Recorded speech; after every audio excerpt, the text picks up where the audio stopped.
it don't work both ways. We're not both going to be good. That's right. If One or the other, right? If one's having success, the other one's unhappy.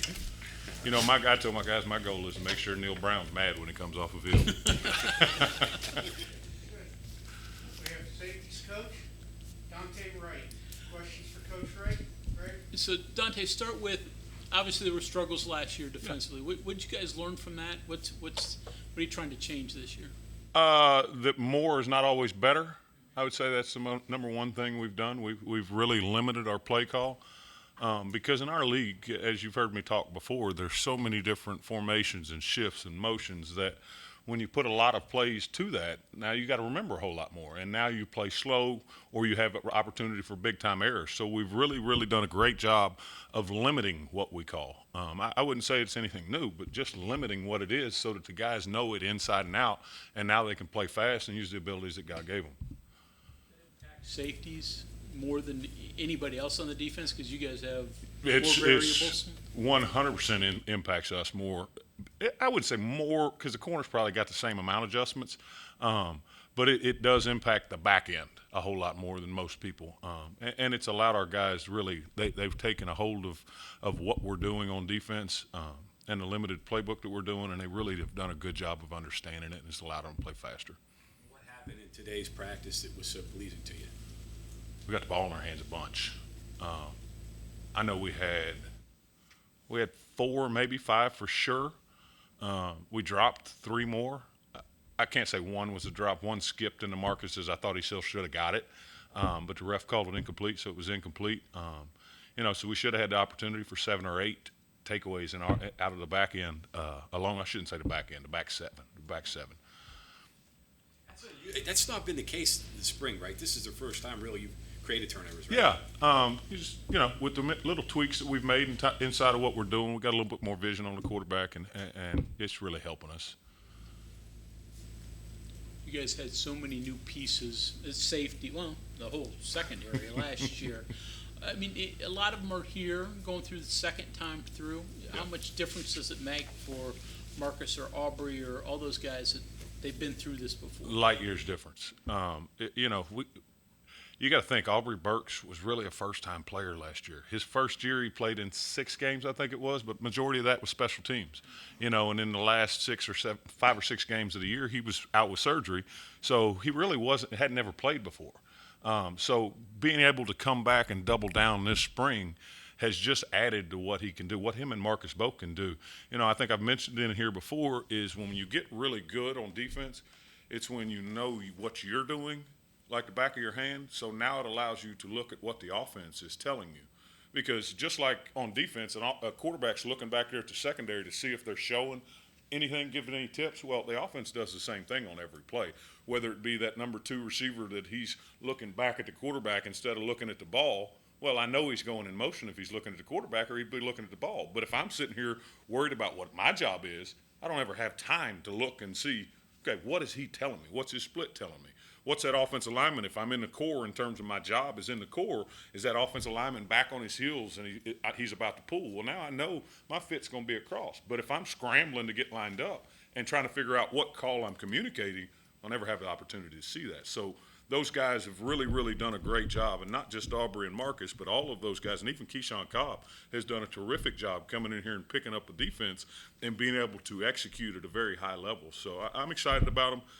That's what every coach, I'm sure, comes in here and says, is they're excited about their group. But I really am excited about this group because they have that year under their belt now. Aubrey talked a few weeks ago about now he kind of feels, looking back to maybe last year, communication, different things into that end might have been part of the issue, especially after Charles went down. There really wasn't a leader throughout the offseason to fill into that role, and that might have been an issue.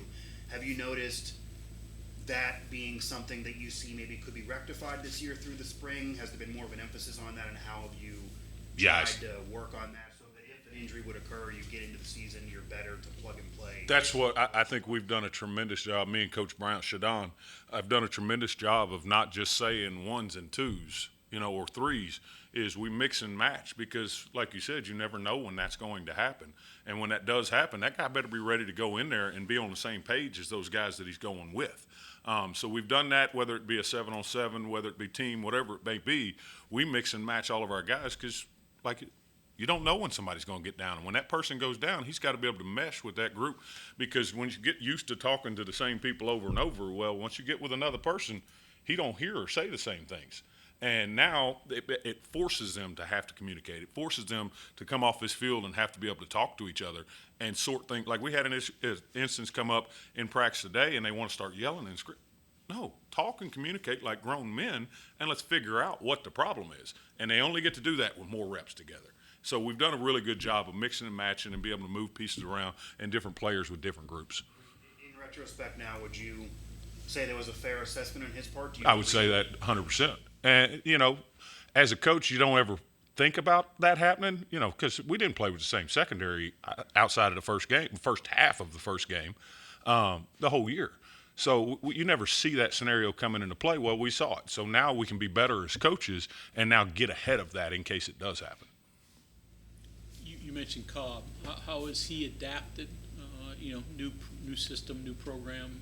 How's he come along? You would think he's been here for 3 years, like not just in terms of the playbook, but being around the guys. Like you hear him say, "I love you." Like we've made real, genuine connections. Like that young man has come in and opened his heart and dove into this program, and he understands that it's not just about him. Yes, he came here for a reason, but he's got to buy into what our culture is. He's got to buy into what Coach Brown and Coach Leslie and all of us are talking about, and he's done that. He's done that with the playbook. He's done that with the players, and like I said, it feels like he's been here for 3 years. With him, what made you want to get him? What did you see on film? How did he end up here? He's a great all-around football player. Like I can't sit here and tell you one thing that he does just great.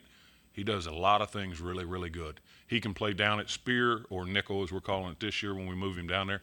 He can play down at nickel. He's playing cat safety, and he's extremely intelligent. I could play him in all three positions, and I do that.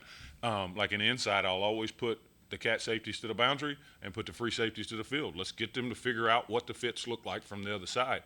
And he's really, really intelligent and understands grand scheme, big picture of how all the pieces fit together because he plays all of those different positions. So that's what he's a great football player. He does really, really well in space. He understands leverages and pad level and all those different things. He's what you're looking for in a football player, even though he's a little sawed off, but he's a great football player. Did you know that when you recruited him, or is that something you kind of found out this spring? I thought it. I didn't know, I did not know if we'd be able to play him up top. That's what I was asking. I originally brought him in here just to play spear.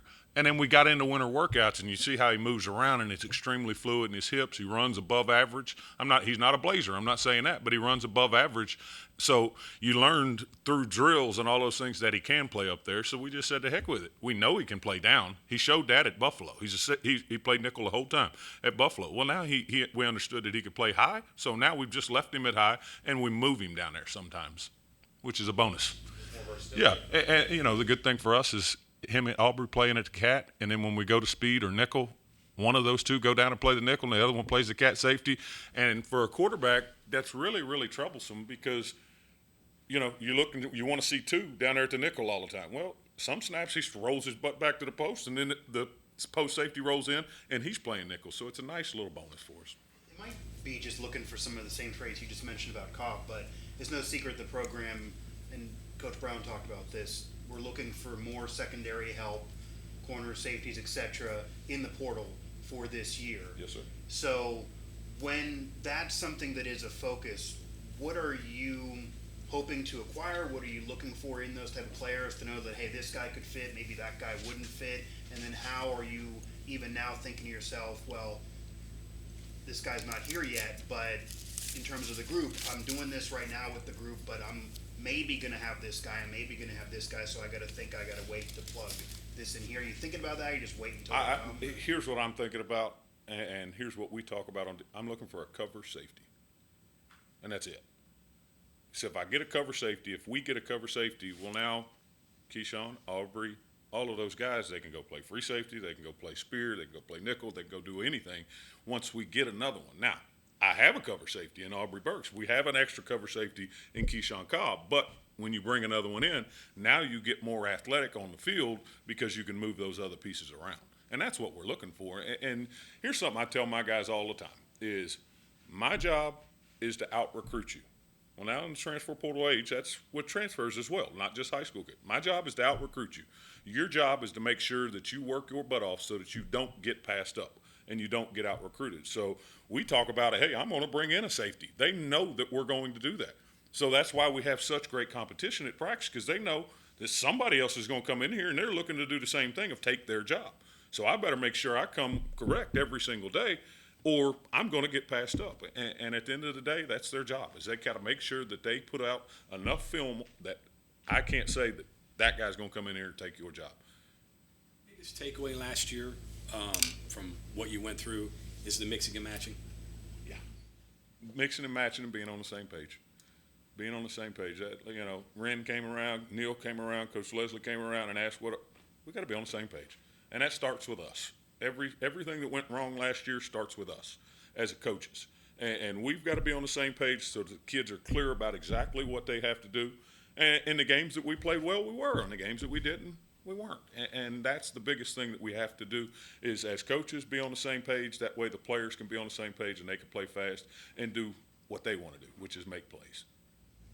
Besides Cobb, Burks, and Floyd, you got a bunch of other safeties. Give me a look at some of the rest of the room.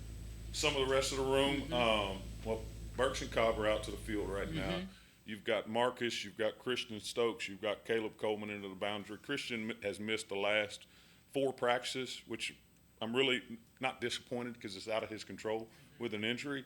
But I wish that he would have those because I needed to see if he can help us at safety. Now, I know he's going to be able to help us on special teams, but I need somebody that can come in there and help us at safety. But he's going to be a guy that's going to have the opportunity over the summer and fall camp to show us and prove to us, because he has not, and he knows this, he has not done that in a few practices that he's got. He's shown that he has some ability, but now he's got to go out there and mentally be able to do it. He's got to go out there and actually make plays. He's got to go out there and actually communicate. And then Caleb Coleman's another guy in that rotation that's going to have to keep fighting and clawing and scrapping to see what we have out of him. And the other guy that I haven't even mentioned is Montre Miller. I know he's a corner, but he comes in and plays our nickel as well with our second group. And he's a guy that, once again, is a really, really smart, intelligent football player that we can do a lot of things with. Ruffin's played a couple of different positions. He's mainly been corner lately, but Yeah. Does he play any safety for you? Right now, no. We've done that young man, and he's a testament to him. He has done a great job playing both positions, but that is extremely unfair to him. So we have left him we have left him solely at corner this year, and he's done a great job with it because you can see that he's getting comfortable, because that's the problem with switching 2 major positions, not going from cat to free, because they're the same thing. But going from corner to safety, those are 2 completely different viewpoints and different skills that you have to have. And now he has all of those skills, but he never gets to perfect them because he was getting pulled in that direction, he was getting pulled in this direction, and now it's just like, oh, crap, what am I going to be today? Am I going to be a corner? Am I going to be a safety? That's just not fair to him. So we've left him at the corner position, and we're trying to figure out which of those guys on that back end on the safety room that can help us. You mentioned being excited because these guys have 1 year. What was it like if you think a couple years ago you had 3 guys that were, in terms of playing time, had the most experience out of anybody in the team or even in the country? What was the transition like going from Alonzo, Scotty, and Sean to all these young guys? Was it kind of like having to start over? 1,000,000% starting over. I mean, their surface was down here, like they were completely new to it. Like, I know they had played defense before, but you play defense in high school, you maybe call 1 or 2 calls, and it's most of the time I play cat coverage. I got that cat. I'm just going to go cover him. Well, that ain't, we don't have the liberty to do that at this level. So you got to teach them from the ground up, and that's why you saw an Aubrey Burks and Marcus Floyd really come on at the end of the year. Their best football last year was at the end of the year from about game 6 on, especially Aubrey, because Aubrey really showed you that he's got a chance to be special. And if he continues to develop, he'll continue to prove to people that he can be special. But it was a clean slate, and you had to teach them everything. Like, as simple as I know we're talking about DBs, but as a DB and in our defense, it matters. What is the A gap? What is the B gap? What is it? Like, those are things that don't get taught in high school, and they had to learn all of that on the daggone fly, and that ain't easy. And I'm not giving them excuse because they wouldn't want me to give them an excuse because they're competitors, but they had growing pains, true growing pains, and that was expected. So that's why I'm excited, is because once you got about halfway through the year, you knew, okay, they're starting to come on. They're starting to figure it out. The game's starting to slow down for them. And that's probably the biggest thing, is slowing down, because when you're a young guy and you ain't seen it, it's really, really fast. But once you get reps and you get calloused up a little bit, now that thing slows down, now I'm able to use my skills. One practice left, spring game, summer, fall. Where do these guys have to be when you get them back in the fall? Oh, they better be at least where they are right now. Like, they can't start at the beginning of spring ball once fall camp starts. They've got to be on practice 14. I'm not counting the spring game. That don't count. That's just for fun. Okay? They better be where they are Thursday. They better at least start that once fall camp starts. Okay? And I say at least because you hope and expect that they're going to continue to get better throughout summer, and then now they're practice 18 essentially from spring ball. If you start and you keep developing over the summer, now they're ahead of where they were on practice 14 during the spring. How good can Aubrey Burks be? As good as he wants to be. Mm-hmm. As good as he wants to be. He can be an NFL player, or he can be a great college player. That's his choice. That's his choice. He's going to have to continue to keep developing his body, because he got to continue to put on muscle so that he can hold up. Now, with that said, I've got to do a better job, and that's, once again, with depth, of not allowing him to play 70 snaps a game, because you wear down really quick. Well, we were not made, but our hand was forced with the numbers that we had that we felt good about going in the game last year. Well, I'm hoping and praying, and I feel really good about it, that this year we're going to have somebody behind him that can take 2 or 3 series off him a game, because he was so wore out that even when he's in position, he can't make some plays because he was just tired, and it's not fair to him. And now, as a competitor, you want to play every single snap, but that's not real life. You can't do that. They don't do that in the pros. You're not going to be able to do it in college either. But he can be as good as he wants to be. What he decides and what he puts into it, that's what he'll get out of it. And if he puts it all into it, he can play on Sundays. Keyshawn, the guy would rotate with him if right now? Right now. Mm-hmm. Yep. Right now. How much conversation and, I guess, soul searching was there amongst the coaches, knowing what you went through? And again, a lot of it was stuff you couldn't control anyway. Was there a lot when you guys said, when the decision came down to, let's get back to basics? Was that just accumulation of what you guys talked about during the season? It was, and it started from top down, obviously. It started with Neil and Jordan talking, and then it started with Jordan talking to us, and then us talking to Neil, and us all getting on the same page of what went wrong, first and foremost. Figure out what went wrong. We all know the obvious, the injuries part, but again, that's a cop-out if we want to just lay on that. Okay, what else went wrong? And those conversations are for in-house, obviously, but we got to figure out what went wrong on our end. And there were some hard conversations. There really were. But in order to have growth, you got to be able to have those hard conversations. And we had those hard conversations, and we all came to a conclusion of, this is who we need to be the best version of us. And at the end of the day, that's all we have to be, is the best. We don't have to be anybody. We don't have to be Alabama. We don't have to be anybody, Georgia, whoever it may be. We have to be the best version of us. And we came to a conclusion what we saw that being, and now we've merged that into the picture that you're seeing out there at practice right now. You haven't done this that long, but how much has the transfer portal changed things since you started coaching? It's the wild, wild west. It has changed it tenfold. I couldn't put a number on it. It is something that I didn't ever think we would get to, but we're here, and we have to make the best of it, and we have to accept that. We have to accept that we're going to lose players. We have to accept that we're going to gain players. And when we gain players, like we said in the office the other day, is, okay, this world has changed. Okay, our development model was this before NIL. Okay, well, if we don't change our developmental model, then we're the crazy ones because the world has changed. We have to be able to adapt to change. And now we're doing things moving forward that is adapting to that. And again, those are in-house decisions, what we've done, but we had to make changes in order to adapt to that NIL world, and it is what it is. We got to make the best of it. Do you find yourself coaching differently? I don't want to say you have to be nice to kids, but knowing that they can leave, do you handle them differently, or No, how's that because work? I don't know if some of y'all were in here when I first got this job, and I said my coaching style is tough love. Okay, and yeah, you think when the NIL comes into play now is you can't be tough on them because they can leave at any point. But I also said in order to have tough love, you better build real, genuine relationships. And if you build real, genuine relationships, then you can still coach them hard no matter what, because they know that you're not attacking the person, you're attacking the product, and you want the product to be better because it can be better and it should be better. If the skill set wasn't there for it to be better, you don't get mad, you don't get upset.